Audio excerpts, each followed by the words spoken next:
함께 신앙 고백하시겠습니다. 나는 전능하신 아버지 하나님 천지의 창조주를 믿습니다. 나는 그의 유일하신 아들 우리 주 예수 그리스도를 믿습니다.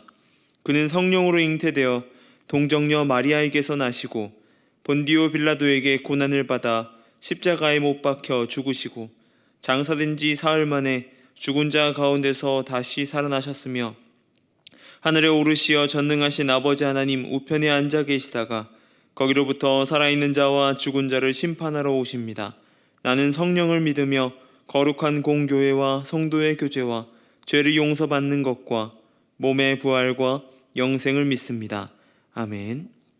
찬송가 488장 함께 찬양하시겠습니다.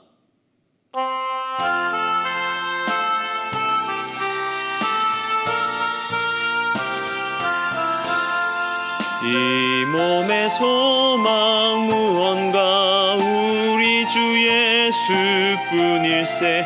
우리 주 예수밖에는 믿으리야 주 없도다. 주 나의 반석이시니 그 위에 내가 서리라. 그 위에 내가 서리라. 무섭게 바람 부는 밤 물결이 높이 설렐 때 우리 주 크신 은혜에 소망에 닿을 줄이라. 주 나의 반석이시니 그 위에 내가 서리라. 그 위에 내가 서리라. 세상에 믿던 모든 것 끊어질 그날 되어도 구주의 언약 믿사와 내 소망 더욱 크리라. 주 나의 반석이시니 그 위에 내가 서리라. 그 위에 내가 서리라. 바라던 천국 올라가 하나님 앞에 배울 때 구주의 의를 힘입어 어여시 바로 서리라. 주 나의 반석이시니 그 위에 내가 서리라. 그 위에 내가 서리라. 아멘. 오늘 함께 볼 말씀은 고린도전서 15장의 말씀입니다. 고린도전서 15장 12절에서 19절까지의 말씀을 제가 봉독해 드리겠습니다. 그리스도께서 죽은 자 가운데서 다시 살아나셨다 전파하여 되었거늘 너희 중에서 어떤 사람들은 어찌하여 죽은 자 가운데서 부활이 없다 하느냐. 만일 죽은 자의 부활이 없으면 그리스도도 다시 살아나지 못하셨으리라. 그리스도께서 만일 다시 살아나시지 못하셨으면 우리가 전파하는 것도 헛것이요 또 너희 믿음도 헛것이며 또 우리가 하나님의 거짓 증인으로 발견되리니 우리가 하나님이 그리스도를 다시 살리셨다고 증언하였음이라. 만일 죽은 자가 다시 살아나는 일이 없으면 하나님이 그리스도를 다시 살리지 아니하셨으리라. 만일 죽은 자가 다시 살아나는 일이 없으면 그리스도도 다시 살아나신 일이 없었을 터이요 그리스도께서 다시 살아나신 일이 없으면 너희의 믿음도 헛되고 너희가 여전히 죄 가운데 있을 것이요 또한 그리스도 안에서 잠자는 자도 망하였으리라. 만일 그리스도 안에서 우리가 바라는 것이 다만 이 세상의 삶뿐이면 모든 사람 가운데 더욱 불쌍한 자이리라. 아멘. 인간의 삶에 있어서 경험은 중요한 역할을 차지합니다. 경험하지 않은 일에 대한 두려움을 가지거나 아니면 없는 일이라고 생각하며 살아가게 되지요. 그러기에 이 죽음에 관한 문제를 이야기하는 데 있어서 인간의 두 가지 반응으로 나타납니다. 죽음에 대한 두려움을 가지거나 아니면 나와는 전혀 상관없는 이야기로 생각하면서 살아갑니다. 그도 그럴 것이 인간이 모든 삶에서 행동이나 모습을 경험해서 우러나오는 것들, 그 모든 것들을 종합하여서 우리의 삶을 살아가게 되는 것이죠. 어린아이와 청년이 다를 것이고 청년과 장년이 다를 것입니다. 또한 장년의 있는 분들과 노년에 있는 분들의 모습이 다를 것입니다. 직접적인 경험이 우리의 삶에서 많은 모양과 방향을 잡아주기 때문이죠. 그런 직접적인 경험이 어려울 때에 우리는 간접적인 경험을 하게 됩니다. 책을 읽고 그 책에서 방향 그리고 매스컴에서 다양한 매체들을 통하여서 우리들은 경험이라는 것을 채워가게 되죠. 내가 해보지 않았지만 그거에 대해서 알게 되는 것입니다. 오늘 본문은 부활에 관하여서 이야기합니다. 부활이라는 것은 인간의 삶에서 경험할 수 없는 일이라고 할 수 있습니다. 우리가 너무나 잘 알고 있죠. 죽음 이후에 다시 살아나는 것, 죽다 살아난 사람들의 이야기는 있어도 죽음 이후에 부활한 자에 관한 이야기는 우리 주변에서 찾아보기 어렵습니다. 부활에 관해서 이야기하는 책, 그 책이 바로 성경이라고 말하는 것이죠. 오늘 보면 12절을 보면 고린도 교회 안에 있었던 이 부활에 관한 문제, 부활 가운데에 부활이 없다고 말하는 사람들이 있었다라고 말하고 있습니다. 직접적으로 경험하지 않은 일입니다. 그 일이 어찌 보면 부활이 없다라고 말하는 것이 당연한 반응이라고 말할 수도 있습니다. 이에 대해서 바울은 우리의 믿음의 근본이 부활에 있어야 된다라고 이야기해 줍니다.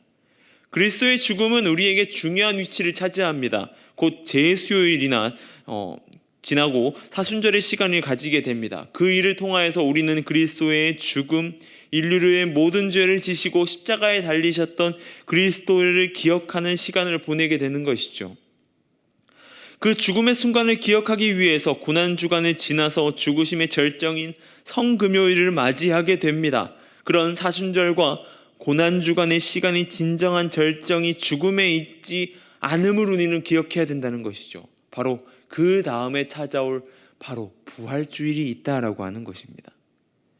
그리스도의 십자가 사건이 죽음으로 끝났다면 그것은 죽음 그 이상은 없을 것입니다. 그러나 죽음을 이기시고 사흘 만에 다시 부활하신 이 사건으로 인하여서 우리는 예수 그리스도 메시아라는 예수를 그리스도 메시아라는 사실을 믿게 되는 것이죠. 그러기에 바울은 오늘 본문에서 믿지 않는 자, 부활이 없다고 하는 자들에게 그렇게 말합니다.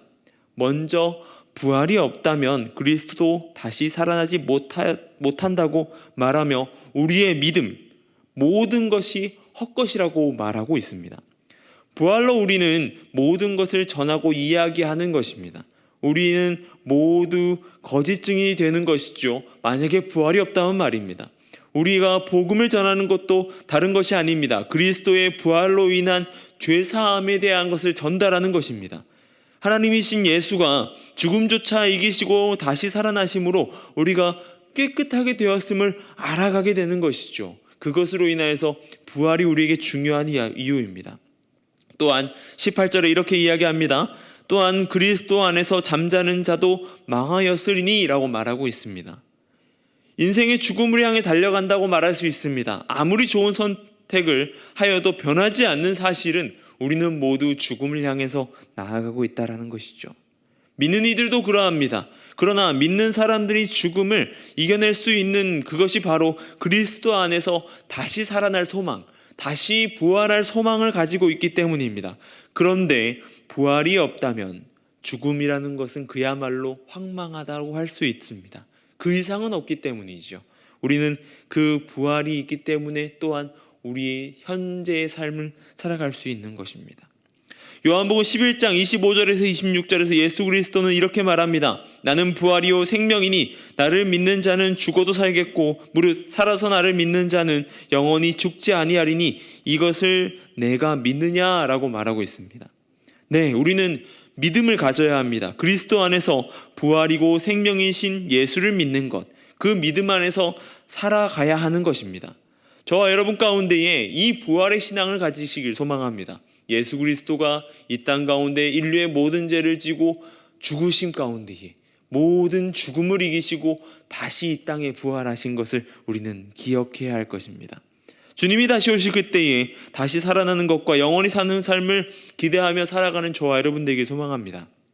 그 소망 가운데 진정한 믿음을 소유하는 저와 여러분 되길 바랍니다. 기도하겠습니다. 사랑해 주님 감사합니다. 주님, 부활에 관한 이야기들을 살펴보았습니다. 온전히 그 부활 가운데에 우리의 믿음이 성장하게 하여 주시고 예수 그리스도의 부활을 따라 살아가는 삶 될 수 있도록 인도하여 주시옵소서. 부활이 없다면 그저 예수 그리스도의 죽음이 헛된 것임을 우리가 바라보게 됩니다. 우리의 믿음도 헛것이요 우리가 전하는 것도 헛것이고 또한 모든 것이 우리의 신앙의 모든 것들이 흔들리게 됨을 우리가 알고 있습니다. 주님, 이 부활을 잡고 나아가는 삶 되게 하여 주시고 온전히 부활을 기억하며 나아가며 우리 또한 죽음 가운데서 부활하고 또한 주님 안에서 부활하는 그 놀라운 역사를 경험할 수 있도록 주여 인도하여 주시고 붙들어 주시옵소서. 주님, 이 시간 가운데 미얀마 땅을 위해 기도합니다. 그곳 가운데 함께하여 주시고 선교 사역을 힘쓰고 있는 선교사님들의 안전과 건강을 지켜주시옵소서. 또한 그 사역 가운데 은혜 부어주시고 날마다의 사역이 깊이를 더하여 주시고 큰 능력을 받을 수 있도록 주여 함께하여 주시고 붙들어 주시옵소서. 이 노원중앙교회 위해 기도합니다. 이 교회 가운데에 하나님의 은혜가 충만한 교회 되게 하여 주시고 온전히 주님의 은혜를 전달하는 그러한 교회 될 수 있도록 붙들어 주시고 등대의 역할을 잘 감당하여서 길 잃은 자들이 돌아올 수 있는 그 귀한 사역을 감당하는 교회 될 수 있도록 인도하여 주시옵소서. 오늘 하루 삶 가운데에 은혜 가운데 인도하실 주님을 찬양합니다. 붙들어 주시옵소서. 감사합니다. 이 모든 것 우리 주 예수님의 이름으로 기도드립니다. 아멘.